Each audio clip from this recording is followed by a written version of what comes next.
కొలంబో వేదికగా బంగ్లాదేశ్తో జరిగిన రెండో వన్డేలో శ్రీలంక ఓటమి పాలైనప్పటికీ ఆ జట్టు స్టార్ ఆల్రౌండర్ వానిందు అసరంగా మరోసారి తన ప్రదర్శనతో ఆకట్టుకున్నాడు.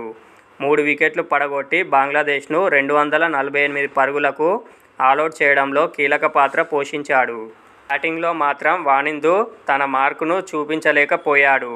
కీలక సమయంలో బ్యాటింగ్కు వచ్చిన అసరంగా కేవలం 13 పరుగులు మాత్రమే చేసి అవుటయ్యాడు.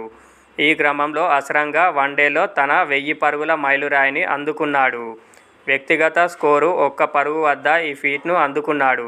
తద్వారా వన్డేలో అత్యంత వేగంగా 1000 పరుగులతో పాటు 100 వికెట్లు తీసిన ఆటగాడిగా అసరంగా వరల్డ్ రికార్డు సృష్టించాడు.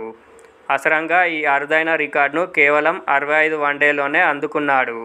ఇంతకుముందు ఈ రికార్డు దక్షిణాఫ్రికా లెజెండరీ ఆల్రౌండర్ షాన్ పొలాక్ పేరిట ఉండేది. పొలాక్ ఈ ఫీట్ను 68 వన్డేల్లో అందుకున్నాడు. తాజా మ్యాచ్తో పొలాక్ ఆల్ టైమ్ రికార్డును బ్రేక్ చేశాడు.